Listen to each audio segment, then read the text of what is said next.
So who here has heard of Matrix before? Cool, good. Movie? Huh? Movie? Part 2. Oh! Crazy dance sequence. No, so Matrix is a, I have actually an example here. This is our Seoul co-working matrix on Elements. We'll talk about clients in a second.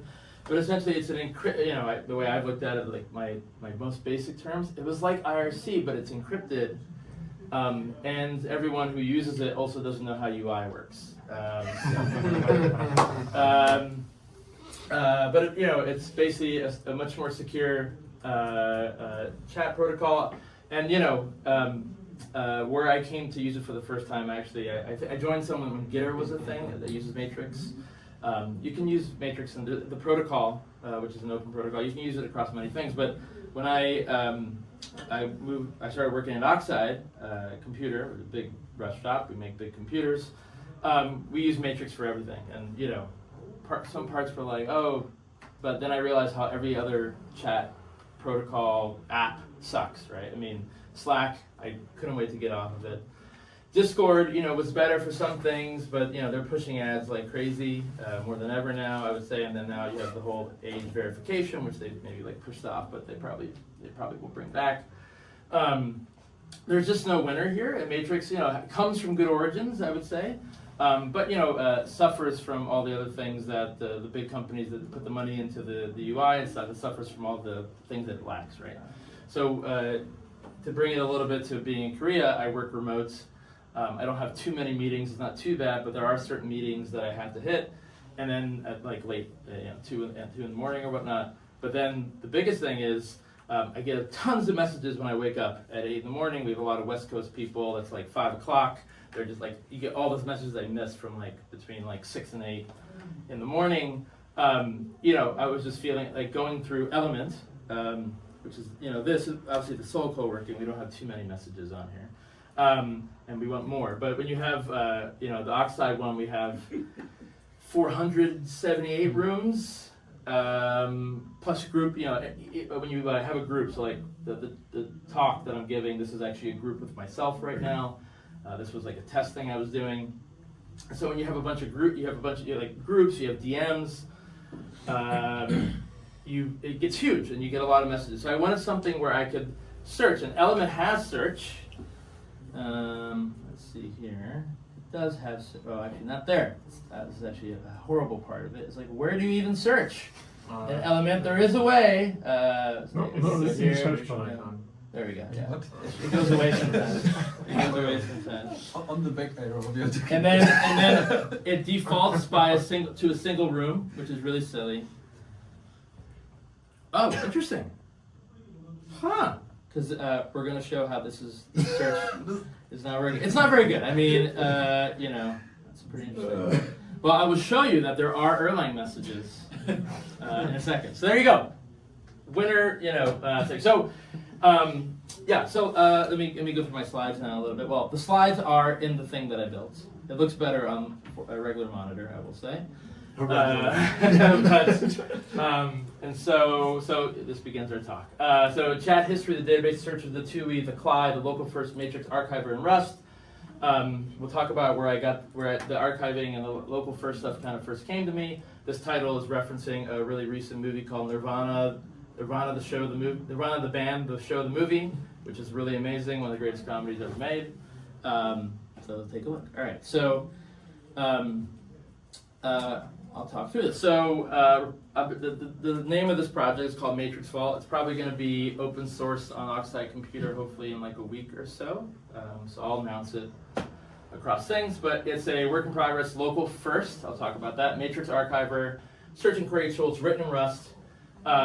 We talked about Matrix already, open network and protocol for secure decentralized communication. And this tool is really about, the kind of guideline here is archive, search, and query your matrix rooms across accounts locally, offline, encrypted. This is about being read-only. This is kind of a local tool to run on your machine, not about mutating or sending messages. I'm not writing a client. And we'll talk a little bit about the kind of trade-offs on that going down.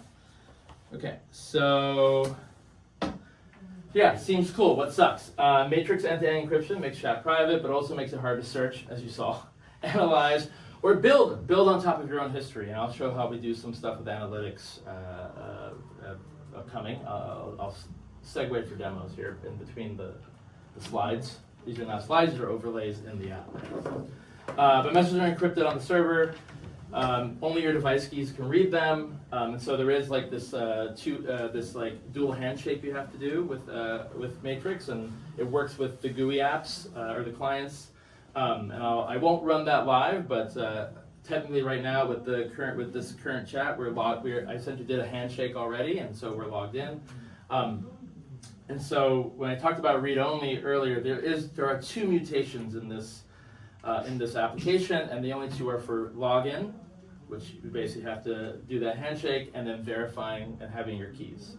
So the big thing here is no offline access unless you. There is a way to integrate with. I'll show local LLMs here. So I'm running Quen 3.59 Bill. I have a Mem2 from like 4 or 5 years ago. If you have one of the new Macs, you're going to be killing it, or something with GPU at home, much better than mine. But the big thing is that there is also an option to use Claude, but again, you're losing the encryption there that way. So it's kind of like up to you if you want to make your Matrix server where data that you ask actually sits somewhere else that you don't control. But yeah, there's no offline access. Major clients, typically with Matrix clients, major clients have terrible cross-room historical search, as we saw. They lack analytics. The various clients, there's features that they don't have. The interfaces are pretty pedestrian. You can't build off it and make it better very easily. Okay, and again, as somebody who uses Emacs and things, I also wanted Emacs bindings, and I'll show how that works in here too. And so the inspiration actually came, there was a tool that was released, I think I maybe read it from us, or maybe in a Discord that I'm in, where somebody showed me Message Vault, made by Wes McKinney. You might know him. He's the creator of Pandas, which was very popular, I think, in a pre-data analytics era. So he made Message Vault. It's in Go. It's an offline Gmail archiver with SQLite, full text search, DuckDB and Parquet Analytics, an MCP server, and they use this Bubble Tea TUI, coming from Go. Very similar architecture, different protocol, of course. Matrix is not email, but it has some similarities in the concept there. Their setup for authorization has to go through. You have to go basically on Google, your Google Workspace and do the entire setup with OAuth. This is actually much easier through Matrix, in my opinion. They allow for mutation. You have to opt in to mutation with in your Google accounts, which that's something I was trying to stay away from. But we brought a lot of patterns, right? We separate message bodies in a different table to keep the messages for doing like lean scans for the B tree. Again, full text search, the DuckDB stuff, we'll show that. Right now, single store for all writes, no concurrent writing. I'll talk a little bit about that. That's also like a SQLite kind of concept right now, unless you're using something like Turbo. Torso, yeah. Cool. And so, and to show how it does it, and I'll show a little demo now, and we'll come back to it, but we sync and decrypt Matrix Room into a local encrypted, by default, SQLite database. So the whole idea is you're already on Matrix. When you bring the data down, you really don't want that to be unencrypted. There is an option to do a no encrypted version, but then you can't encrypt with the server. So it's anything that's truly unencrypted can then do that. So full text search, and then some of the new kind of variations that we've added, actually, that I would even say Message Vault doesn't do. There's the option if you build, and there'll be a release where you can build with Llama CPP, where we embed a small model just for doing embeddings that work within SQLite with SQLite Vec. So you're basically getting retrieval augmented generation that basically gives you a little hybrid semantic search. I'll talk about that. The DuckDB analytics, and those are encrypted by default Parquet files. Again, opting into by default into this encryption first methodology. We use Ratatouille for the UI as you're seeing it right now. MPC server for running local tools. You can ask questions through the LLM. Again, default local first, but it uses the tools that you have access to. It can create queries and searches. I'll show that here in a second. it doesn't just go off and do what it wants. You basically control it. You can actually give, when you run the application, you can actually say like, here are the tools I want you to have access to. You can actually put that in your configuration. Again, read only, never sends messages, never modifies room state, no mutations beyond login and verify. All right, so let's show a couple things before I get into the code and show some code. Okay, so the first things first, I'll show the local LLM model. I ran this earlier. It does take a while on my machine, about 2 minutes to run this, but I asked a question. Let me do that. Okay, so the question I asked, let me go to the top here, is well, Ian told me in the channel, I hadn't been paying attention in a while, that Erlang was being talked about. There was some stuff there. So here is a question: who is using Erlang, and how are they using the language, and what projects? And I think this is a really good answer. And you see, I basically write to the user what tools it used. So it did a search, it did an aggregate, it did another search, it took an aggregate, it got the context. I'll show what that is. That's basically like when you do a search, you can say, give me the context, a window around that search item that you chose. It lists rooms, it gets context, it sometimes makes mistakes, right? It's a LLM. And then it lists some rooms again, and then here's what it came up with. I thought it was pretty good. I don't know how true this is, you can tell me. Based on my search through your matrix chat, here's what I found. Who talks about Erlang? So you get your top senders. It's going to use the analytics that we have actually to do that. So Gina, Ian, and Sungjin, right? And then how are they using it? Game server development, bachelor's thesis. Is this true? Yeah, the Gina guy. Yeah. Whoa, that's actually pretty cool. So I didn't know anything about this. I didn't pay attention, and now I've learned something without having to read it, right? They built a generic game server, right? Bachelor's thesis project. That's pretty cool. Side projects. Ian used Erlang for a side project. Functional programming, right? Historical context. Joe Erlang, awesome. Rest in peace. Erlang the movie documentary, the philosophy. Here's a summary. And then this is with thinking on. You can control a lot of the parameters here for the LLM. I won't get into that today, but there's a whole thing that does that. But that's like one really cool example, right? And like, you know, it'll give it, you can make tables. It's really accurate, yeah. It's pretty good. And this Quen 3.59b is pretty good from a local model perspective. If I ran the new Mac right now, this is probably a pretty instant query. So, what else? Okay. So we'll back out of that. But we have, again, there's also this like semantic plus keyword search if you build with the Llama CPP RAG feature. And so we can search Erlang, and you see here we're getting a mix of keyword and semantic search, and you can actually sort by this. So the K plus S is the hybrid, right? And this is using, I'll talk about search using the best match, but then it uses this RF search for doing the ranking. But you can actually get here where you can like sort it. These are all semantic search results, just using the embeddings. This is the combination, or just keyword, right? You can basically, you can have this thing. It works pretty well. So yeah, sorting by relevance, chronology, right? And you can turn these off and on, etc. And you can control this in configuration to what you want to do. So this to me already, we saw an element. What happened, right? So I don't know. I feel like this is like oh in. Try it again with the no. So talk's over. So this to me, again, and think about it, I live in Korea, I work remote, and also like we have, the Seoul co-working one was just started, I don't know, a month ago, I guess, right?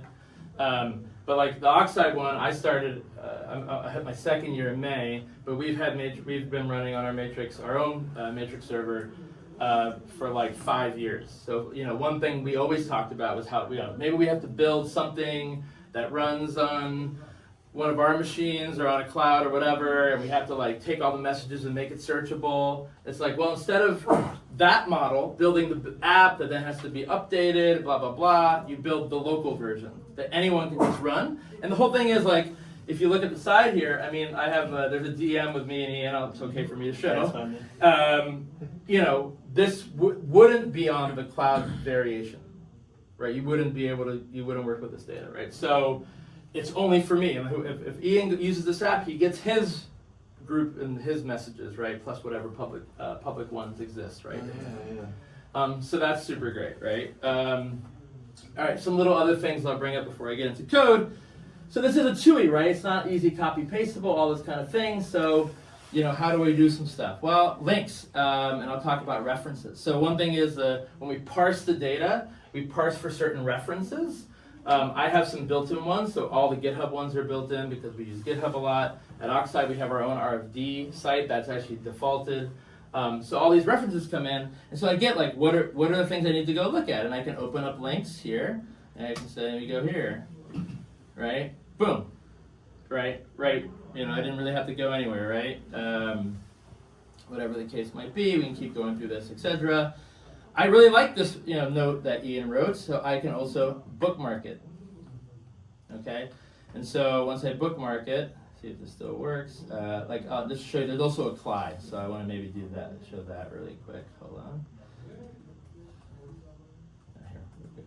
So there's a CLI, just to show something really quick. And all the setup, you would use the CLI, for example, but like we mentioned stats. There's also stats in the TUI built in, but I can also get the heat map of messages in the day. I can also do stats top senders. So these are the top senders of all messages. That's running in the CLI. It also can run in the TUI. What was the thing I was going to do? I forgot now. Bookmarks. Right. So I can just show this. There's like help here. Remembered. Let's see if that works. Oh no, let's see that. Bookmark it. I pressed the right one. Oh, hold on. Let's see. Let me go back to our Erlang search. Love that quote. See if bookmarks are actually working. Oh, I do it from this one. All right, here we go. Now we bookmarked it. Boom, right? And this is something none of the clients don't have. So like I want to remember something. I work in networking stuff at Oxide. I want to remember how we use multicast for something. I can bookmark all those things and always go back to them, right? And go back to their references and do their, the whole. You get the whole TUI for it. Okay. All right. So let me go back to where we were. So to get into a little bits of the code, so we have our architecture here. Again, this will be open source probably in a week. A lot of the stuff is making sure things are encrypted, making sure we're doing TLS, certificate pinning, so using TOEFL, like basically trying to be as secure as possible because you're coming from a secure model where the server or the matrix, matrix kind of deals with. So, we have encryption key management, all the hybrid search stuff. We have the references, which is pulling parsing all that information. This is kind of the main app. There's one kind of general crate we use, which is like one query parser for everything, for doing the matrix. I'll show a little bit of that. The MCP stuff, all the LM setup. I'll show bits and pieces as we go through here. So kind of the big one here. Again, this is the pattern I've used a lot with doing kind of client async gathering of data, which is using a semaphore. So you don't basically go to, you basically have some like limiting based on how many things you're working with concurrently, but then you use a join set to kind of fan out all the work. This is using Tokyo. Guessing people are familiar with Tokyo runtime to some degree. We've had a few talks on it. I know Max is going to do more talks, basic talks on the stuff. But the join set is really great. I mean, if you're using Tokyo, if you're not using Tokyo, you don't have it. The join set's really great to kind of essentially work with the tasks that are going to run on the runtime, but you use the semaphore to basically permit how many can really run at one time.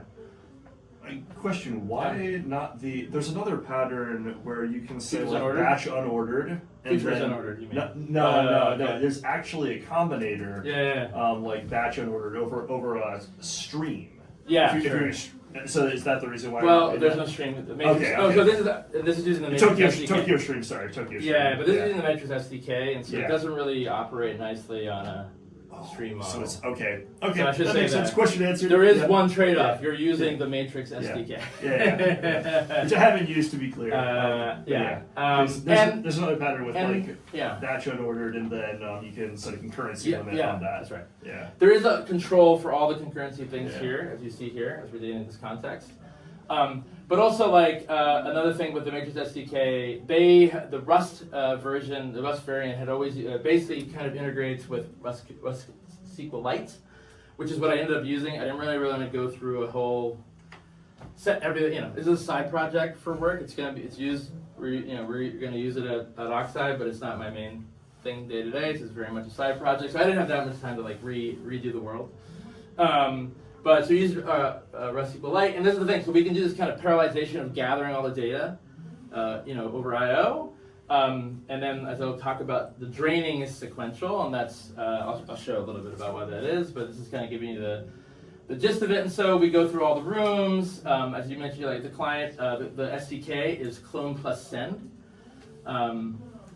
right? And so we use this is using patterns for arc. I won't go into too many details here, but you can see how we get the semaphore. We do the spawning, right? And then this is configurable. It's like how many messages per batch, and then your kind of max or cap. And usually the idea when you run a TUI like this is that you're going to sync it kind of every once in a while. There's also a daemon mode that will just sync in the background. That's what I typically run. And then you have a backfill, and backfill is like, go back and get me everything, or any gaps, so that you can give it a gaps parameter. It keeps track of these things using watermarks. And so the idea with sync is I don't want to sync so much because I shouldn't need that much, but you can always change this number in the configuration. And then we have the drain phase.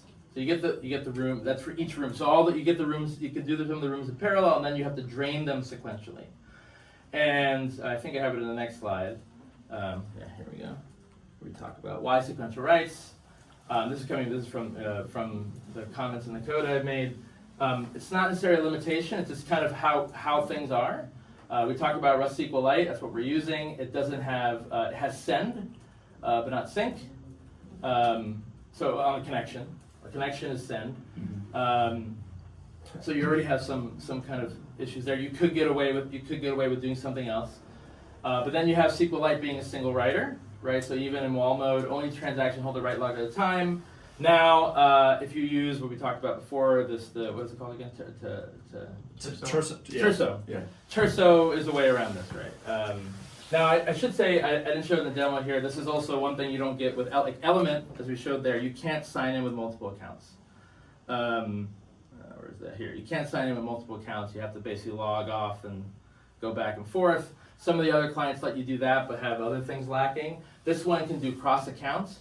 Right now, it's still in one database. I'm gonna shard it across multiple databases per account, but it's work to do. But yeah, anyway, and so ordering and variants as well, because we're doing a lot of stuff here. We're getting, I don't know if I actually saw, there's like reactions. We get all the reactions. Who gave you the reaction, which is actually really hard to find in some of the GUI clients. Like you see reactions like hearts or whatever, and you're like, who gave it to me? I don't understand. Here we actually show all of that.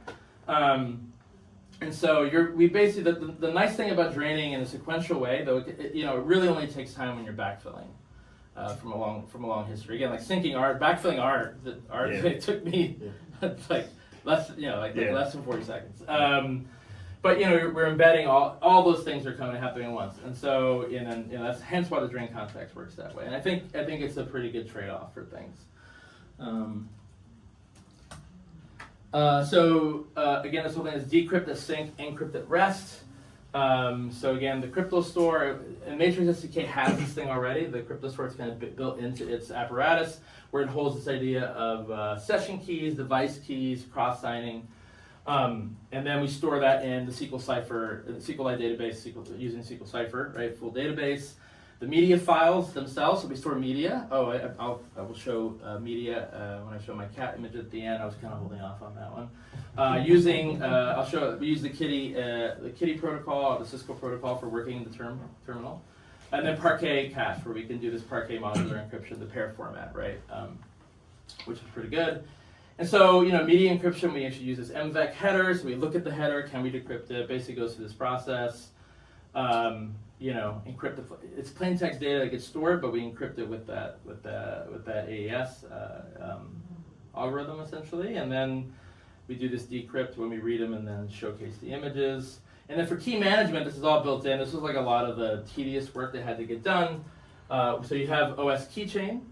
So it works with the Mac keychain. That's where I mostly tested it on. There's code in there to work for Linux dbus secret service. I haven't fully tested that yet. There's unit tests so that they would work, but we don't know if I have to actually run it on my Linux box.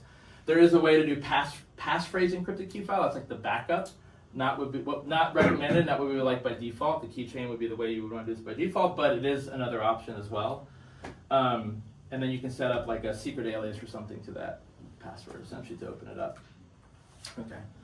But again, encryption is a key component here because you don't want to lose the kind of goals of Matrix, right? Okay, so then we use SQLite full text search, which uses this best match 25, top 25, which takes into account essentially the query search itself, the term indexing, which is like very typical, and we've seen it does the invariant one, which is like how rare is this kind of search, and then the length of the document. So those are kind of the 4 parameters. And so it does that, and then this is just showcasing a little bit of how we're setting this up in SQL, right, using FTS5. And then you have this search flow, right, where we basically go fetch all the messages by ID. We do this like resolve the matching, the offset for unique messages. This is just kind of joining SQL as well. And then we have like date filters for everything.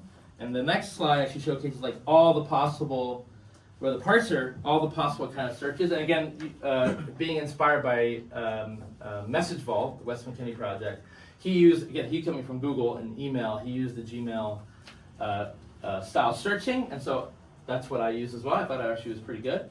Actually like maps to Matrix pretty well. So you can filter by sender, filter by room, after, before, mentions. Like one I want to show, actually it's a good one to show, is one that I do every day.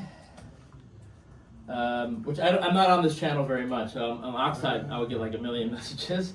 But this is like who mentioned me today, or who mentioned me. Like my general list that mentioned me, and I can sort it chronologically or whatever the case might be, right? So super important. Because even though you get the DMs and notifications, you're kind of going to different chats and trying to find who hit you up and which chat. And here I can just have it all in one place. I almost can't live without that. All right, so so the parser, just to go through a few, what else is there? Has, and I'll show this now. You're seeing code, right? So what you're getting is I can search and get has code, has Rust, has Python, has images, this kind of thing. Message type, threads. I haven't fully tested this because at Oxide we don't use threads. There's like I think the last message on a thread was like, please stop using threads. We haven't used threads in ours as well. I feel like nobody's used threads. Matrix has threads? Yeah. Element. I think actually this Element came through Element. Like the Element people added it. Like a recent proposal? In the I guess what would you use, like? I think Just Element's create a the new room only or CLI that spaces. supports it, huh? Like create a new room or a space or something with multiple rooms and stuff. And then so threads exist. I have like tests for them. I haven't actually run that system. Is it like Discord style or Slack, where it just I guess it's you like enter it, but then it scrolls if you then you lose it? Yeah, I think Slack's it's like really Slack. terrible, Yeah. It's horrible. They're all bad. The only one who's done it well is Zulip. Yeah, Exactly, you're right. because they ditched threads. It's their There own used to thing. be there used to be a thing. Yeah. I think it was called FlowDoc, which was amazing for the threading model itself. And Zulip is very similar to that. The Element one, the way the GUI even works, so you don't even know where the threads are. It's like so bad. So probably not even useful, but anyway. So this is supported syntax, right? You can see some of it here. It has attachments, and we can do OR queries, AND queries. There's precedence for AND query. Basically, there's negative phrases. That also comes from like email search. We use this library called Niet, which we also use at Oxide for some things, for CLIs, for like diagnostic displays with spans. So they give you much more information about what's happening, how to use these searches, and what you need to get in error, like what happened, what did it mean. Highly recommended. Okay, and then I built an algebraic query builder. So instead of like mutating strings constantly, we have this query builder that essentially you can build your filters, build up things through, and then finally apply them at the end. Not too crazy, but works really well, and gives us some compile time understanding of what that thing is going to be before we execute it. And then hybrid search, which I showed, right, with this RAG thing. So when embeddings are available. And so like right now in the build, when you run it, there are going to be releases for different variations. Like in Lumos, I'm not going to run any of this. Like I can only run the kind of basic features, and we, that's kind of that. But with the Mac or on Linux stuff, you can run with embeddings. They run like the default one. If you run just with the Llama CPP feature, or the if you run with that feature and with the RAG feature, it will basically automatically install it's like a Gamma 3 768 million embedded model, super small, but just used for indexing those embeddings. And so when you run a query, essentially, like it's a vector database essentially built inside. You parse, you do a full text search. And right now those are just max 200 candidates. That could be expanded. And then you have your 768 dimension float vector. Within SQLite vec, what will run is a k nearest neighbor, right? Again, depending on how you want to control that top k. And then it does cosine distance, essentially, to figure out what to do. And then you post filter all the predicates, and then you finally rank them all between full text search and semantic search. Okay? So it says here at the end, we do some overfetching as well, just to kind of help that out. These are one of those things too that you can turn the knobs of that top K, you can turn the knobs so much, like you kind of like, when do I stop? I don't know. Honestly, that would be like, take some time to like really like do some, do like a user study and figure out what are the best things for that. And so then what we talked about is this reciprocal rank, so the hybrid, how this works, the reciprocal rank fusion. There's a paper that's based on here.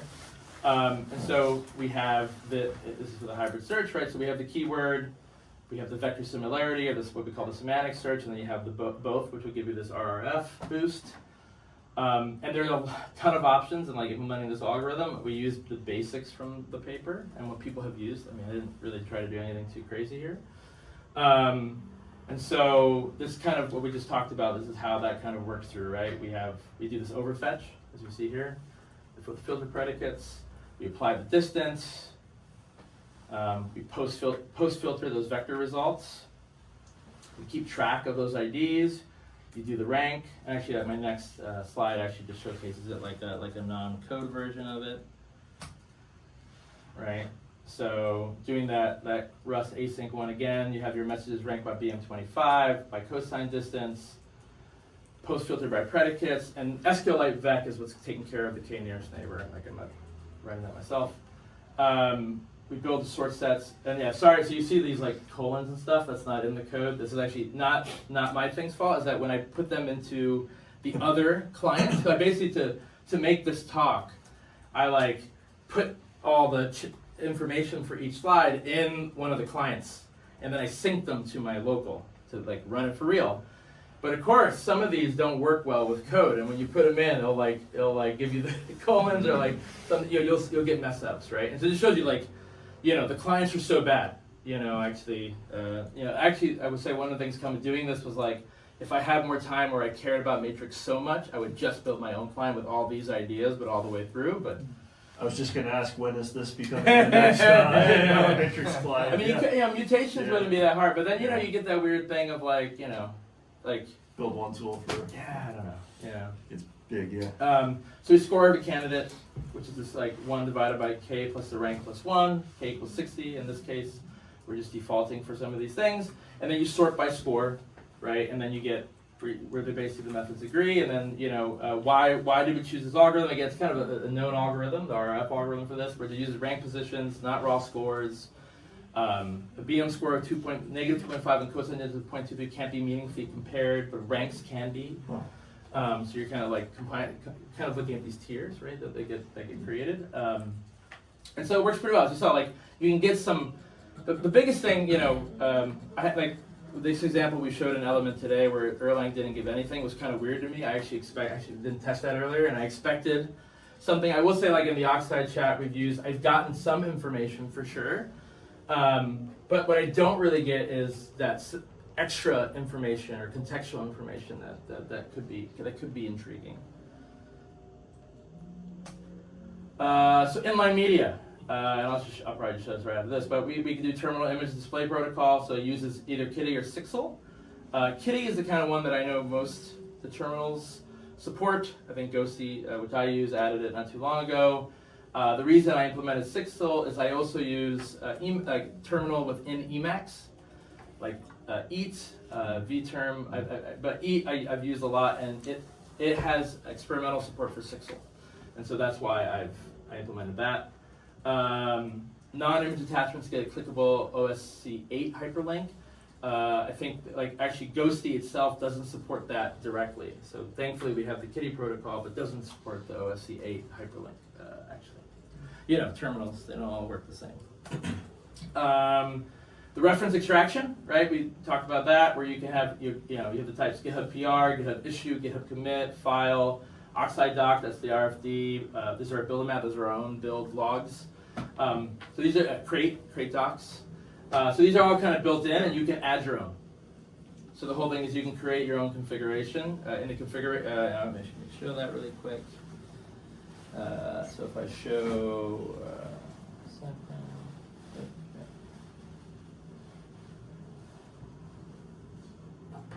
Thought I have it ready for me, but I don't. It's okay. All right. So you see, and these get written in by default, these patterns. So you can add your own patterns, actually without changing the code. Nice. So just the Toml config. Yeah. That's cool. Yeah. Nice. Yeah. So. Huh. Yeah. MPC servers. So this is kind of the local stuff you saw running. Works pretty well. Again, on the newer, basically like anything post 2024 machines, you'll do pretty well.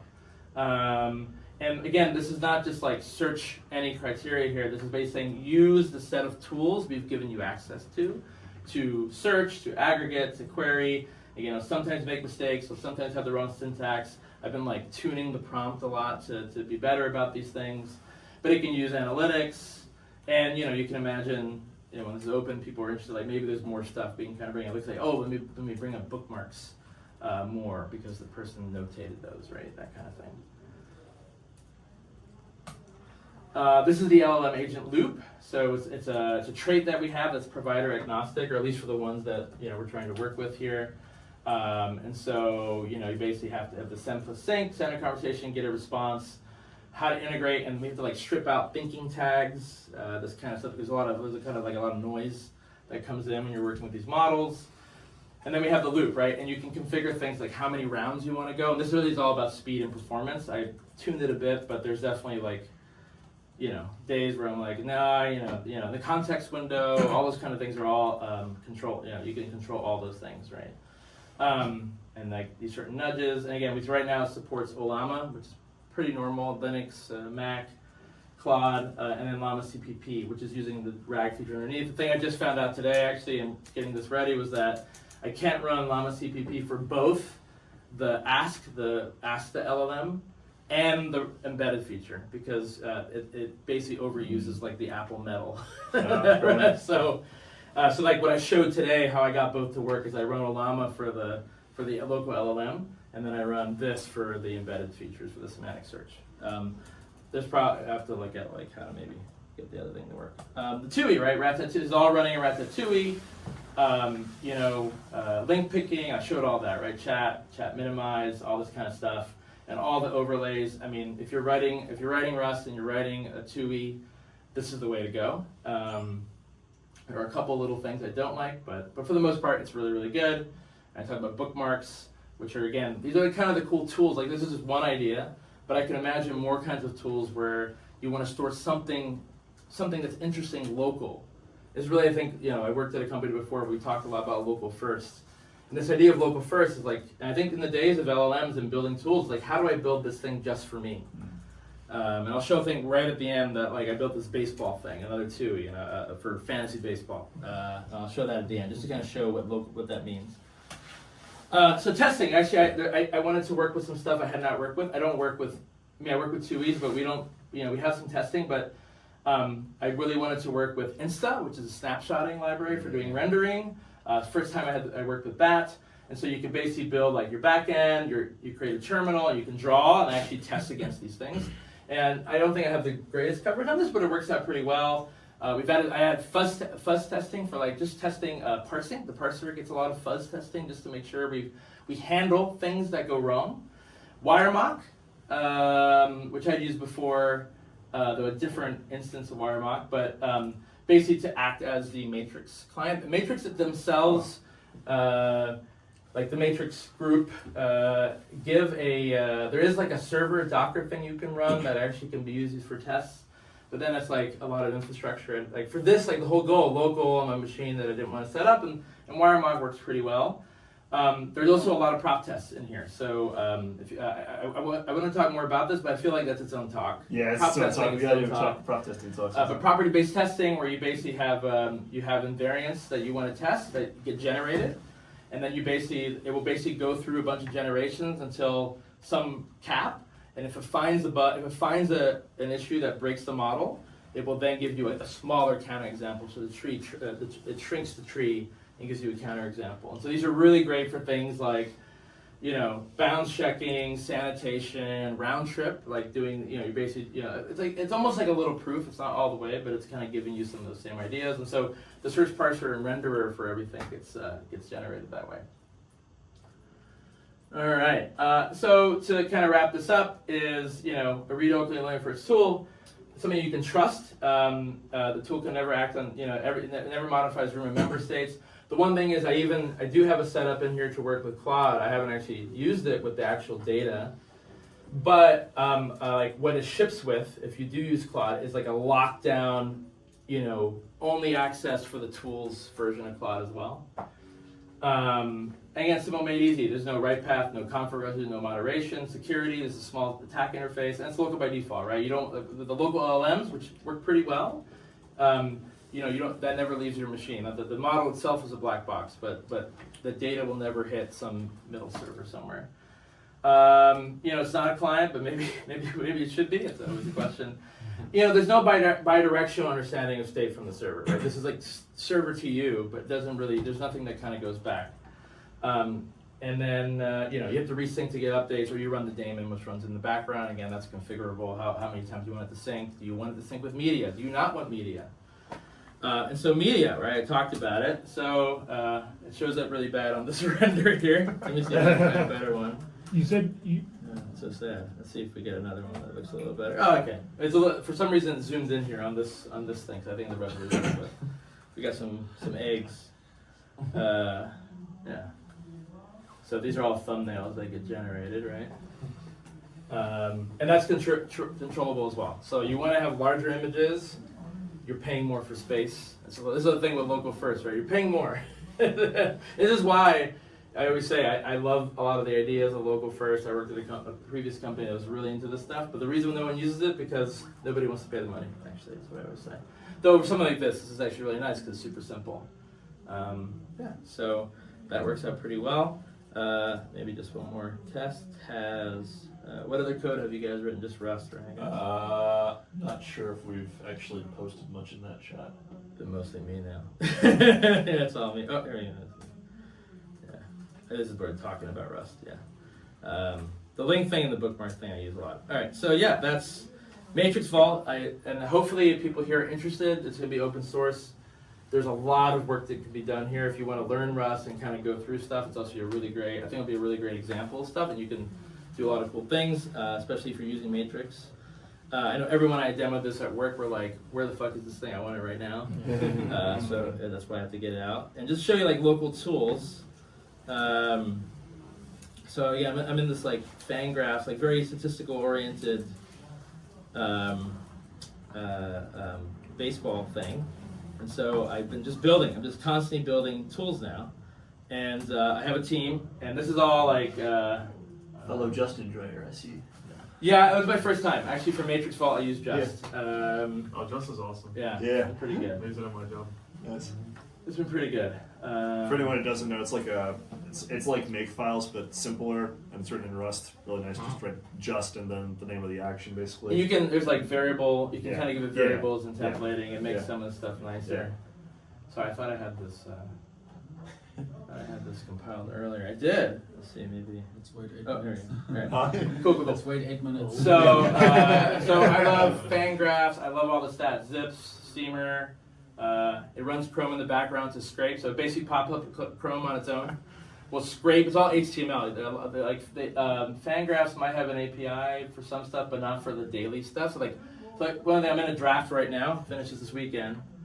But I have my team already. I'm going for the big guys, but I'm working a lot on this thing. So value is like a metric that I've come up with that combines all this information. But then you have like the average, which is coming from the fantasy site itself, and so you get like differences. You have it basically generates like a recommendation, and then you get all their stats, right? Their WAR, their this, and then things like, which is very important. It's parsing daily in the background, like information about like where they are in the lineup, like the current projections for opening day, where they might be in the lineup.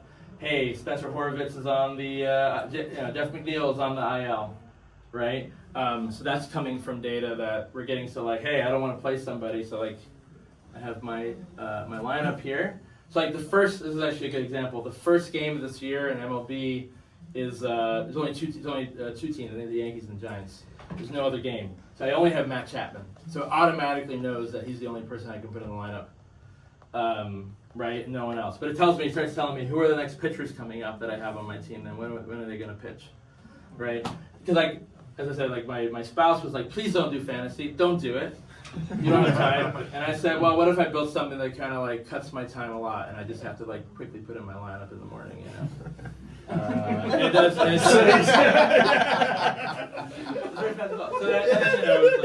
has all the search stuff, and you can search by. This is just searching second base, et cetera, et cetera.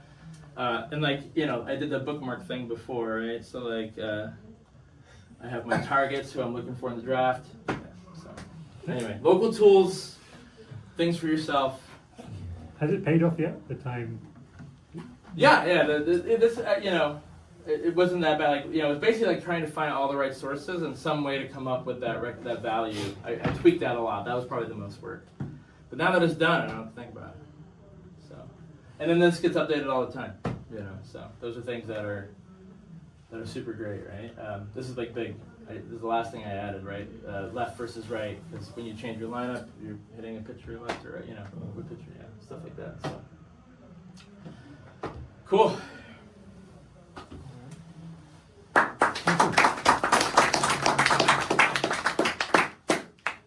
Any questions for Zeeshan?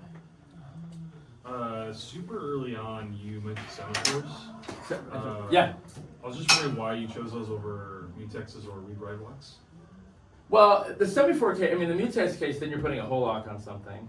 In the semaphore case, I'm basically saying I have so many permits to give free, and once something's done, then something else can take another permit. Oh. I would say like in an example where I use this heavily is we had a project when I worked at BlockFi, we were doing like fraud analytics and fraud detection. Now there was like fingerprinting stuff that we used the third party for, but like for the tool itself, one of the things was like just dealing with. We had like a bunch of different third parties getting all the data and trying to kind of meld one way to figure out like should this person go through or not. But then we also used what's the Amazon SQS, and so the thing is you would be getting all this data coming off of SQS, like constantly dumping information. And so we would use something like a semaphore here to basically say, permit this part of the batch, and like because there might be not duplicates, but like there might be data that's like less important as it comes through. So we could basically kind of rate limit ourselves to how much data we're dealing, like what we're dealing with, what we're focused on before we go to the next one, and it just is a better way to kind of get concurrence to that if you know exactly what you're working with. Gotcha. So it's like their SDK was kind of not behaving the way you wanted. You want to wrap it with an async consumer that you want to parameterize? That's right. Cool. I have a separate question on the indexing side. Yeah. When you have to like make all the vectors from new messages, like so you've already built it up. Yeah. You already have I don't know 10,000 index, and now you have to go index 5 new ones. Is there like a sweet spot for re-indexing for like let's say daemon mode? Like there's problems with like Postgres for vectors with like how you do indexing and how it has to like recompute the entire index. But I don't know about SQLite. Do they have like the HNSW vector index or any of that stuff? I mean, it's pretty minimal. I know that with the SQLite vector, it's a still like experimental library, like the one I'm using, the Rust one. But I would say that I haven't played with too much. Like it all happens on timers right now, essentially, like on the daemon mode, like when it runs. But the one thing is, I haven't had to like go back and re-index. I've only take the embeddings and I index the new ones, and it seems to still work pretty well. It doesn't force. Because the actual like running of the algorithm is quick once you have everything stored. Right. So I haven't been forced to go back. I haven't seen anything weird. So that's been working out pretty well. And so, and you see the results look pretty good even on that semantic search. So, like the Joe Armstrong one, it somehow knew that Joe Armstrong should be there and related to Erlang without Erlang being in the keyword, right? So, and I think so. Yeah, I haven't had. The only thing is that it's run as like a separate piece, right? And the daemon will run all of them. So like sync is messages, embeddings is a command itself, and then you index those, and then media as well. Now when we do sync, it tries to do stuff in the background, but if you have a really quick sync, it will just be like go finish the rest. And then daemon mode, it runs all of them at different slots, essentially. Yeah. Did you think about any kind of re-ranking after the semantic indexing? I mean, it puts the full text search and the semantic in the ROF together, but I haven't thought of any like other searches. Because like I know Quinn, they also have a re-ranker like LLM model. Oh, okay. So basically, after you do the semantic similarity, then it can basically feed that to the LLM and say, hey, can you reorder these based on what you think is... So that's something that we could do as well, right? I mean, essentially the LLM is like when you run the ask, it's kind of doing that, right? Because it's going to do its own searches and then come up with something at the end, right? But I can even prompt it to do that. But it'd be kind of interesting to... I mean, the thing is, you're paying for the time on that one, right? Like, that's the difference, right? I think the thing with the embedding one is that, and there is actually some newer embedded models, and the Gemma one is now a little bit, they move so fast, right? So a little bit out of date. It would be, it would be cool to find the right, there's also a lot of stuff like there's a lot of tools now to find the right sweet spots for the LM that can run on your machine and all that stuff, right? So, I mean, it'd be kind of cool to do, but it maybe something you do in the background. I mean, there's a lot of backgrounding going on, but we could do more backgrounding and kind of, try to do that. Yeah, I mean, I think that's kind of where I'm going to release it to the company and then open, and then people actually do use it, I think we can just make it better. There's only so much time I can for me, it's kind of getting my use case, but. A follow-up question. How hard would it be to add a new provider? Like I usually use VLM on my machine when I want to use a local thing. It's pretty easy. We use that trait. It's pretty easy. Yeah. Cool. The most thing is getting the right configuration. They all have different, different fields and that stuff I didn't know anything about. So I've been like, what is that? And there's more, and you're like, I'm just gonna go with this. Like even with the Llama CPPs, which actually I think runs a little faster than Llama. Doesn't have to go through the proxy essentially within the. Even on running your machine, like through localhost, I mean. But, things like I think with Quen 3.5, thinking is on by default. Like all these things are just a little bit different that it can drive you mad when you're not, this is not what I'm doing every day, and you're like, oh shit, But, if you get the configuration, it's pretty easy to do. Cool. Yeah, and then, I have, it compiles for, I know it compiles in my local CI that I'm running privately, it works with the CUDA. You can work with CUDA, Solana CVP with CUDA, and then Vulkan, I think. Vulkan's the other. Yeah, the other one. They compile. I don't know if how they work, but I just don't have, I don't have machines for that. But yeah. So those are, so I think there's a lot can be done to make the LLM stuff really part of the tool set as well. Yeah, I think. I mean, this is actually what local LLMs are meant to do: search without putting your shit where you don't want it. Yeah. And controlling it, really, you can really control it. Yeah. Encrypted at rest, you have it in SQL, you have it in embeddings, you also have it in DuckDB. They're all SQLite though, and DuckDB, yeah. How does the encryption work? Is there one key to rule them all, or is it actually encrypted? There's a key, and then there's a session key, and those also get stored encrypted, right? So those are the two that you're kind of working with between in Matrix, right? So you have your encryption key, and then you have your session key. Okay, I just don't know anything. And then you have to, with Matrix, you have to do this this handshake. Maybe here. Let me. Do we have time, Ian? I don't know. We have to leave in a second. Yeah. Here. All right. Yeah, we got 5 minutes. Let me. So I'm gonna. Where was it? All right. Let me. We need the TV back. Oh yeah. Sorry, I'm the tool. I'll show it really quick. I'll reset the whole thing. There's a kind of nice thing too about a local tool. You can kill the whole thing and just run it again.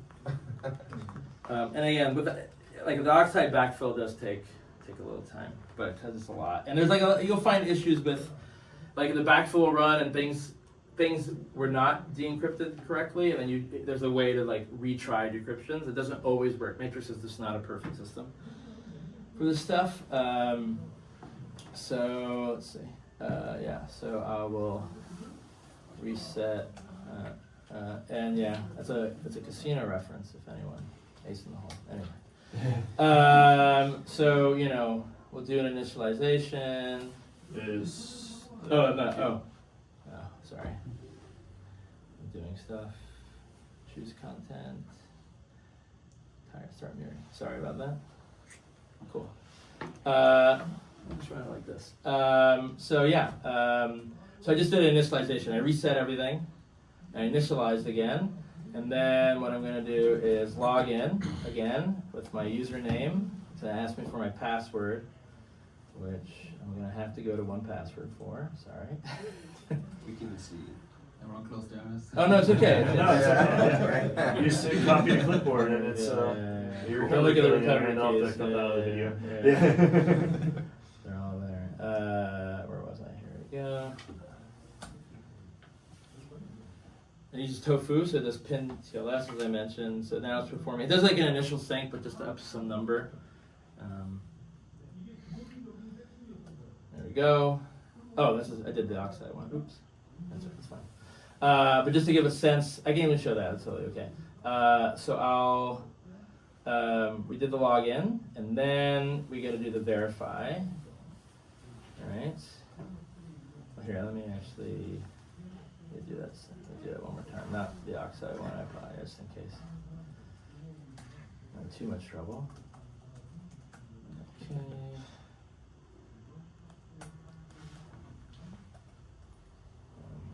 Log in. Matrix, here we go. Okay.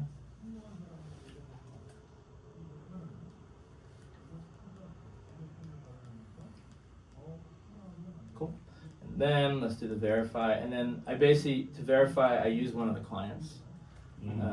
So if I go to verify here, right, it's going to upload that. And so it gives element by default. It works on any of the others. So you log in, yes, it was me. If I go settings here, where's it going to be? Sessions maybe? Yeah, you see unverified here. Matrix Vault, verify. And so I'll start it.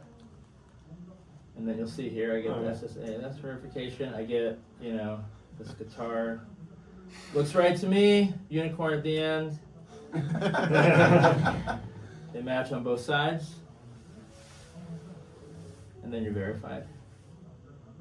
And then you can recover historical keys. So actually, even with Oxide, because my key came when I started, but I actually have access to keys they were giving me so I can get some of the history, not everything, like the music channel for some reason. But which is fine. I'm okay without knowing the music channel. So you can recover from the backup. I'm gonna say no for now. You can import a key, and there's all separate commands for this too. So then that's what you need. You can like from Element, you can download your session, download your key. Install that, and then they get stored and encrypted. There's all the different ways that you can try to get this essentially working. You can get it to work. This took the most time to just really, what are all the variations that occur? But yeah. That's cool. The implications of that on the Parquet files then are that they're columnar up until the key, right? Each key is a partition. Yeah, that's right. Yeah. That makes sense. That was also a little bit of a pain to how to get it to how to encrypt the part. I had to read some of the spec for how the parts works. Yeah, there's a couple of variations. If you don't have HTTPFS There's another variation where basically it's in memory and it's just that SQLite and DuckDB, like they just share across each other without showing anything.